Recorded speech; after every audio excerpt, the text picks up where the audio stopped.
Je vais vous montrer le titre du message.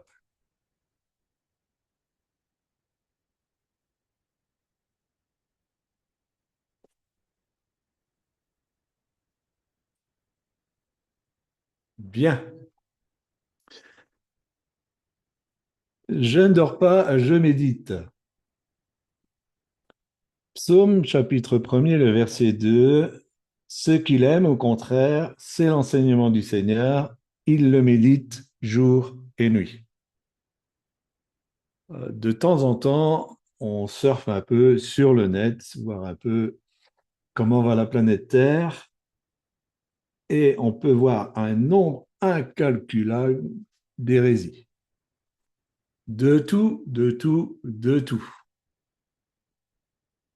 Alors, bien sûr, le fait est que la grosse majorité ne connaissent pas la parole de Dieu, on n'en que des bribes, et ceux qui les écoutent, qui les like, qui partagent ce qui a été dit, bien souvent, on n'a pas beaucoup de connaissances non plus de la parole de Dieu. Alors, je ne le fais pas en condamnation, c'est une époque comme ça, et disons que tout à chacun, avec les outils qui sont à sa disposition, dès qu'il envisage une petite fenêtre de révélation, entre guillemets encore, eh bien, il veut l'exposer au monde entier en espérant qu'il va être suivi, surtout qu'il va faire beaucoup de vues. Alors, ça peut quand même nous interpeller personnellement et il faut comprendre la richesse de la parole de Dieu. Même si on lit une infime partie, ça peut bouleverser notre vie. Donc le problème ne se situe pas là non plus. On peut lire un bout de phrase, on peut lire un passage, entendre une histoire, même entendre un morceau de prédication, et puis ça amène un chamboulement, un bouleversement dans notre vie.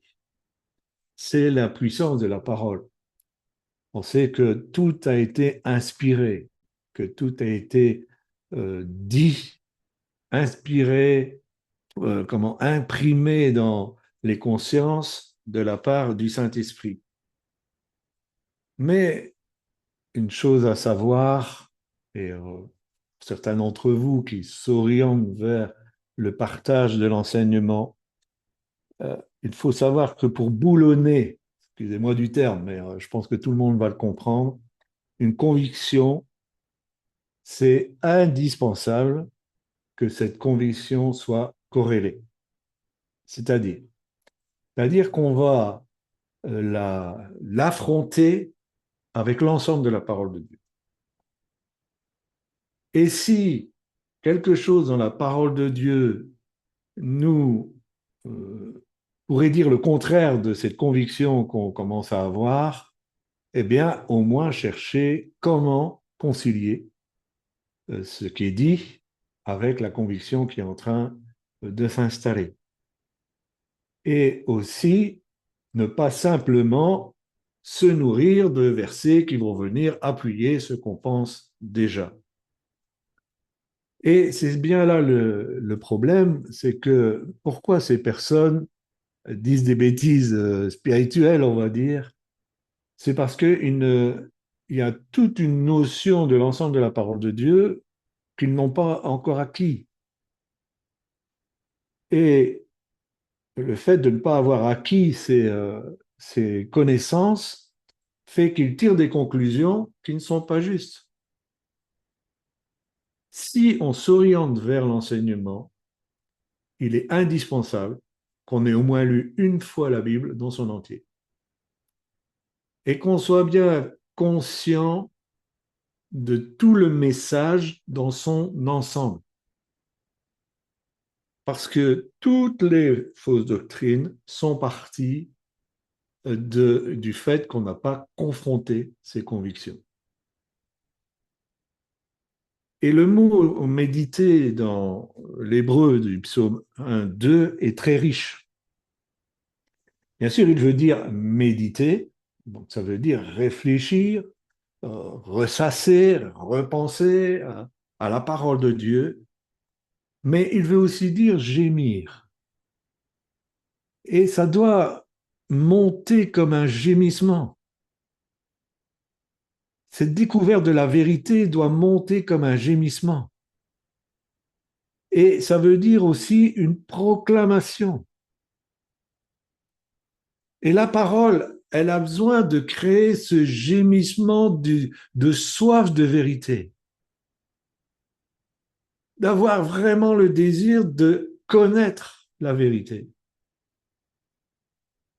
de pouvoir marcher pleinement dans la lumière de la vérité,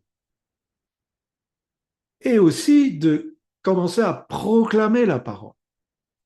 On se souvient de ce qui a été dit à Josué, que cette parole ne s'éloigne pas de ta bouche, que tu proclames cette parole, que tu continues à non seulement l'entretenir dans ta pensée, mais que tu l'as dit, qu'elle soit formulée par les sons de tes mots, jour et nuit. Je ne sais pas, vous, moi j'aime bien dormir quand même la nuit. Mais Dieu est tout à fait capable de travailler notre esprit pendant qu'on est dans le repos et dans le sommeil. Il est tout à fait capable de nous entretenir dans cette parole. Et quelquefois, on se réveille le matin, c'est comme si on avait été éclairé sur quelque chose. Et en fait, vous savez que les psaumes, ce sont des livres poétiques, et dans la poésie, quelquefois, on extrapole, on exagère. Mais ça veut dire qu'en fait, tout le temps, tout le temps, on doit être dans cette attitude de nous nourrir et de méditer la parole de Dieu, parce qu'elle est source d'enrichissement. Mais ça, c'était mon introduction. En fait, je voudrais m'arrêter sur le verset 3, où on va retrouver 4 superbes promesses qui sont liées directement à cette introduction, c'est-à-dire de pouvoir méditer les enseignements du Seigneur, méditer la parole de Dieu. Le premier, c'est la première promesse, il est comme un arbre planté près d'un courant d'eau. Déjà, dans cette phrase, il y a des choses extraordinaires.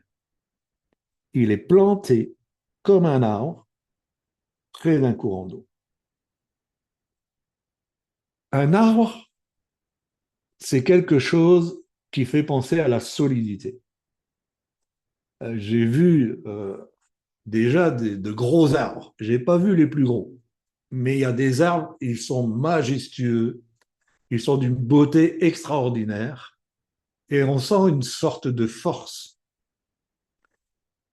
Le psalmiste ne dit pas, il est comme un roseau.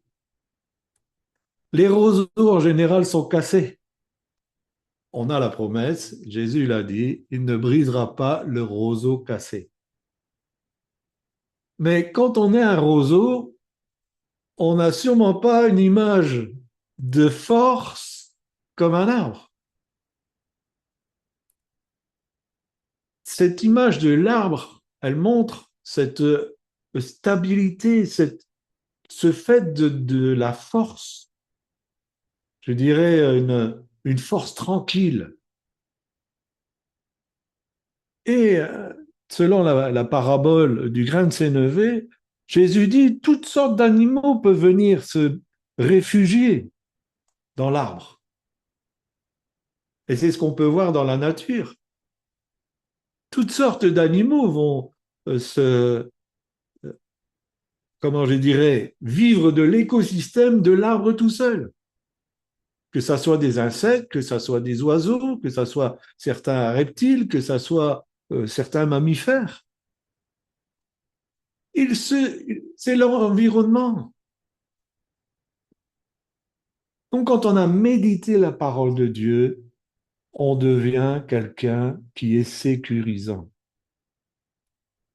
On est quelqu'un qui a une force tranquille de sécurité. Et on imagine mal un arbre, surtout quand il est majestueux comme ça, sans avoir des racines profondes.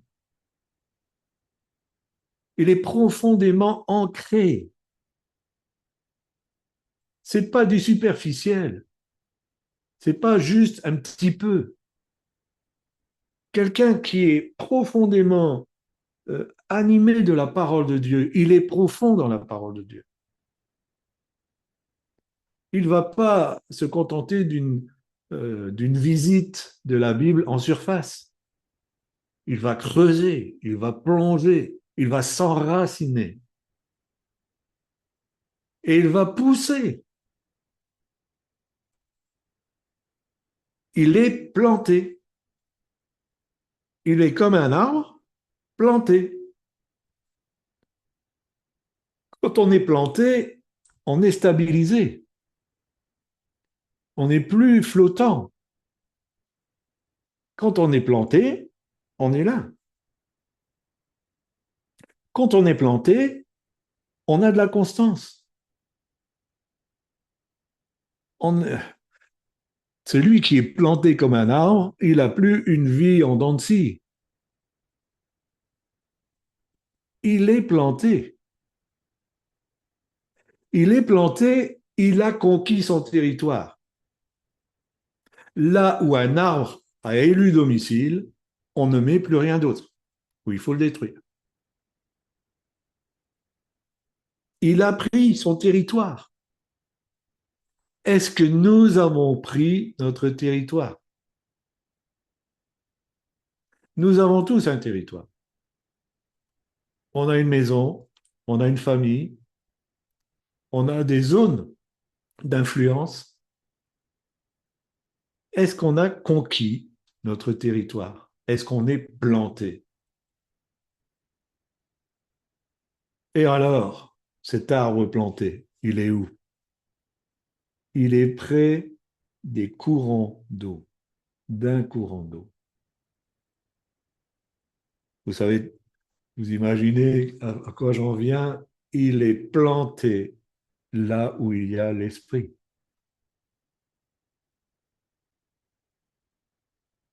Imaginez que vous soyez dans une ville, il fait très très chaud.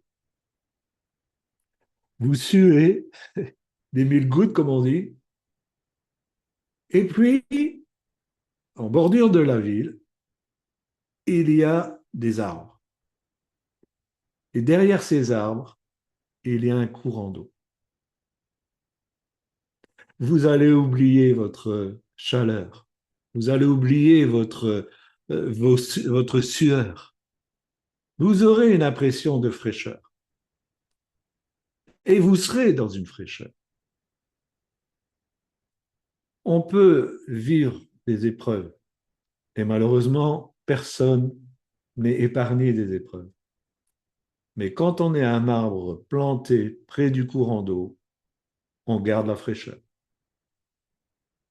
On peut traverser des déserts torrides, plantés près du courant d'eau, on est dans la fraîcheur. C'est la promesse de Dieu, c'est la promesse sur nos vies. C'est une promesse que j'ai pu vivre à certains moments. Le courant d'eau, c'est l'enseignant par excellence. Si on serait un arbre planté dans la parole de Dieu et qu'il n'y a pas le courant d'eau, on aurait la lettre qui tue. On n'aurait pas la fraîcheur. On n'aurait pas la fraîcheur de la vérité.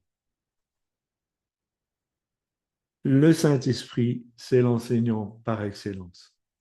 C'est lui qui vient nous visiter quelquefois dans notre sommeil pour alimenter cette parole à l'intérieur de nous. Et ce n'est pas de l'eau, c'est un courant d'eau. Je me rappelle de cette parole de Jésus dans Jean 3 quand il discutait avec Nicodème. Tu entends le vent, mais tu ne sais pas d'où il vient ni où il va. Il en est de même de celui qui est conduit par l'Esprit. Il y a un courant, il y a une mouvance. Le Saint-Esprit n'est jamais statique. Parce que le Saint-Esprit ne va jamais devenir de l'eau frelatée. Il ne va jamais nous faire tomber dans la tradition. Parce qu'il est toujours en mouvement. Et même si on est planté, ce courant nous entraîne dans la mouvance de l'esprit. Si on veut comprendre comment fonctionne le Saint-Esprit, il faut être dans la mouvance du Saint-Esprit.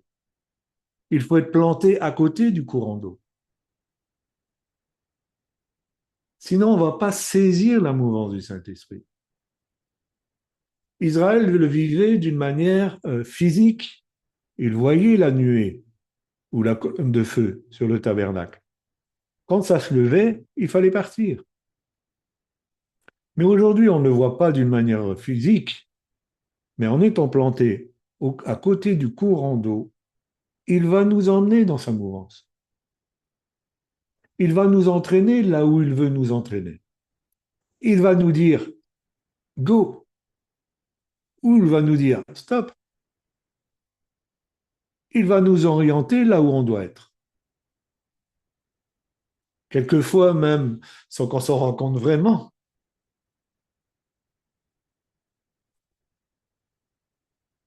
Il est un arbre planté près d'un courant d'eau.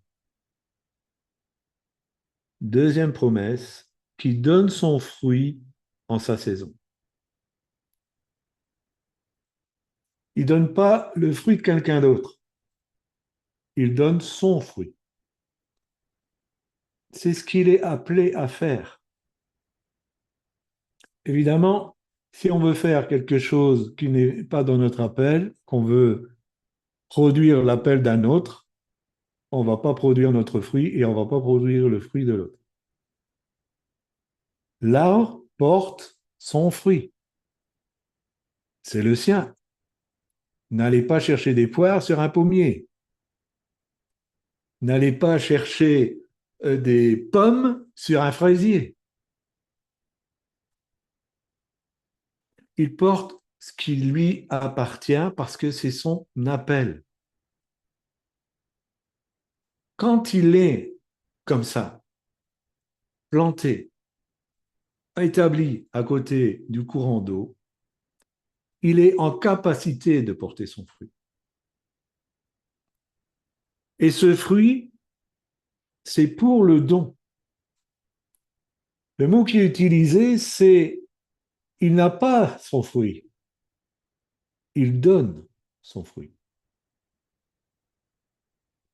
Quand Dieu nous appelle, quand il nous amène dans la capacité de porter du fruit, ce n'est pas pour nous,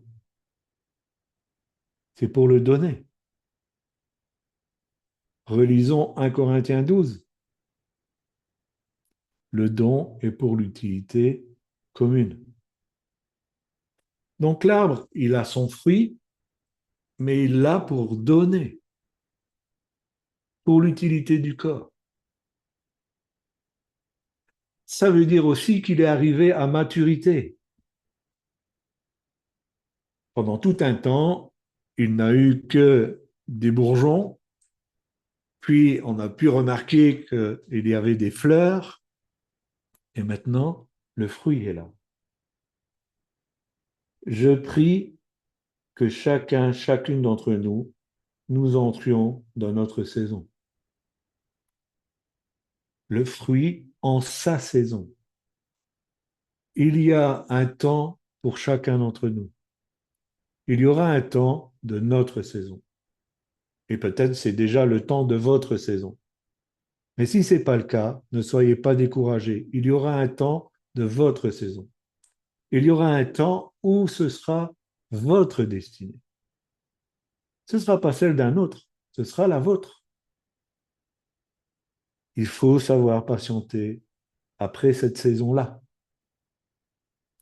Et si vous avez des bourgeons, réjouissez-vous.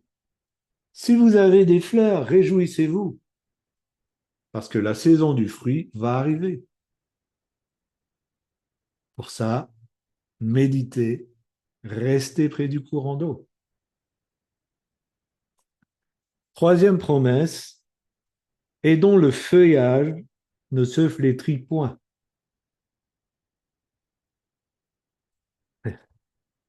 Si quelqu'un d'entre nous avait le remède pour que nos corps ne se flétrissent pas, il va devenir milliardaire. Alors peut-être que cette promesse n'est pas pour que votre corps ne se flétrisse pas, mais en tout cas, elle est juste pour que votre âme ne se flétrisse pas.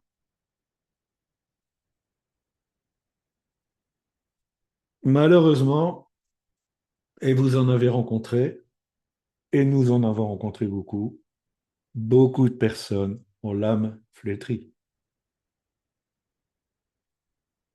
Plus d'espérance, plus de joie, plus de rêve, plus d'envie. Et il y en a beaucoup. Ce midi à table, on parlait avec des frères qui nous ont rejoints. Et il y en a un qui disait, mais il y a tellement de personnes qui sont complètement déboussolées.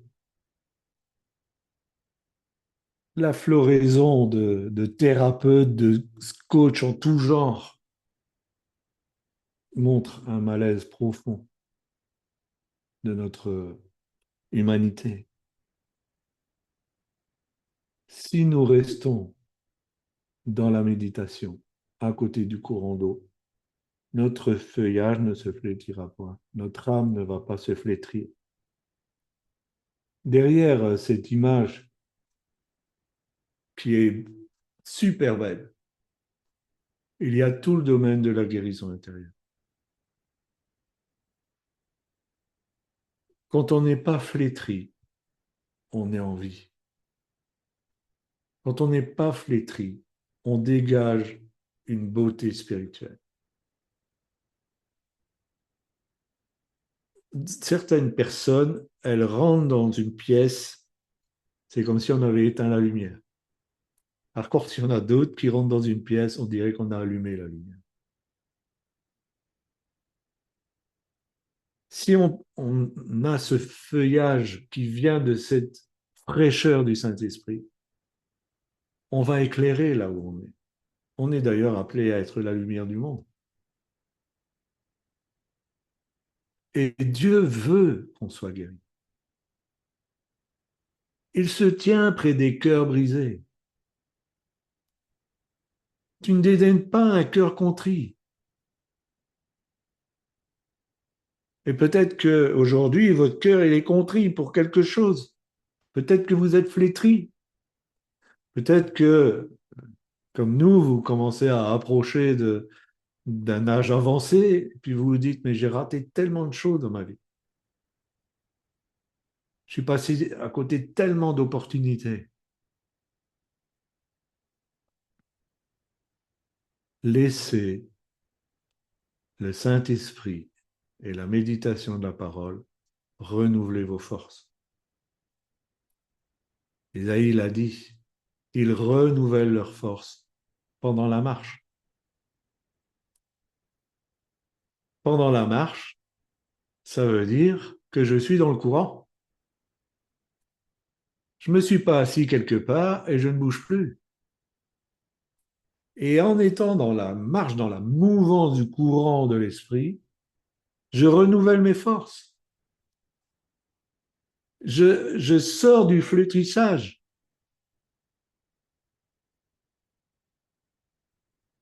Et dernière promesse, tout ce qu'il fait lui réussit. Alors, je vais pas vous faire un évangile de prospérité. Ça ne veut pas dire que tout ce que vous allez toucher va devenir de l'or. Tout ce qu'il fait lui réussit s'il reste dans ce qu'il a médité. Tout ce qu'il fait lui réussit s'il reste dans ce qu'il a médité. Si vous êtes un lecteur de la parole de Dieu, je crois que c'est le cas pour chacun d'entre nous, vous pourrez remarquer que la Bible, elle donne des conseils très concrets de comment se comporter. Elle donne des conseils très concrets sur comment prendre un bon choix. Elle donne des conseils très concrets comment gérer les relations avec les autres. Si nous mettons en pratique ces conseils très concrets, est-ce que vous ne croyez pas qu'il y aura une réussite?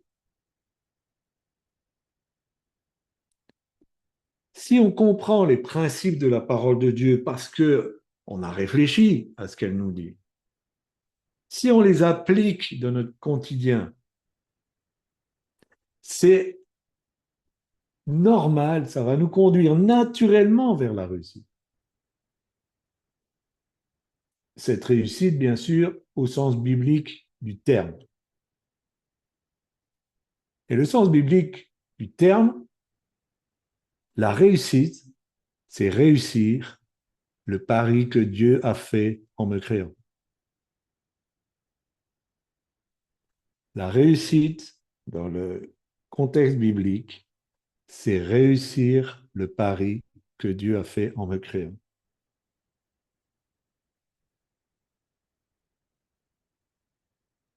Si nous suivons ce que la parole de Dieu nous dit, nous saurons comment aimer. Nous saurons comment être honnêtes. Nous saurons comment gérer notre maison. Nous saurons comment gérer notre budget. Et plein d'autres choses.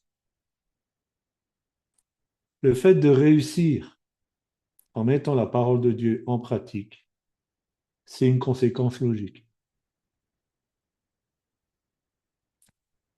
Qui d'entre vous, vous me faites un petit pouce, a un smartphone?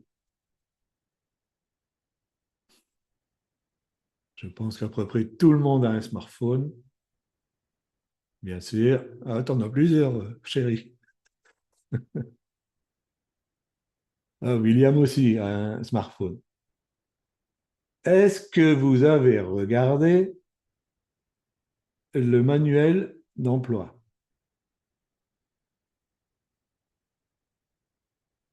Est-ce que vous avez regardé le manuel d'emploi? Donc, il y a plein de choses que votre smartphone est capable de faire que vous ne savez pas. La Bible, c'est le manuel du fabricant. Dieu nous a créés avec des capacités et c'est dans la parole de Dieu que vous allez découvrir de quoi vous êtes capable avec Dieu. Peut-être que votre smartphone fait plein de choses que vous ne savez pas. Peut-être qu'il suffit de télécharger une petite application et ça va vous faciliter la vie. La parole de Dieu va vous donner des conseils pour vous faciliter la vie.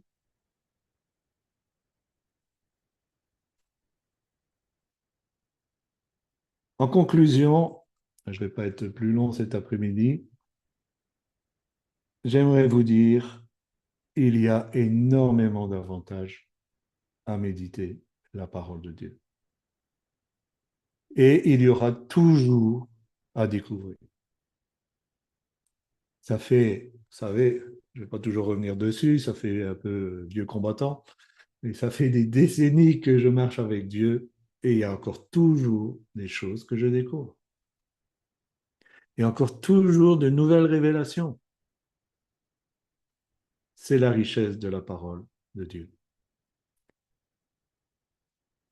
Celui qui médite, parce qu'il prend plaisir dans l'enseignement du Seigneur, qui médite la parole jour et nuit, il est comme un arbre planté près d'un courant d'eau. Je ne vais pas dire de bêtises, qui donne son fruit en sa saison et dont le feuillage ne se flétrit. En conclusion, nous disons tous Amen.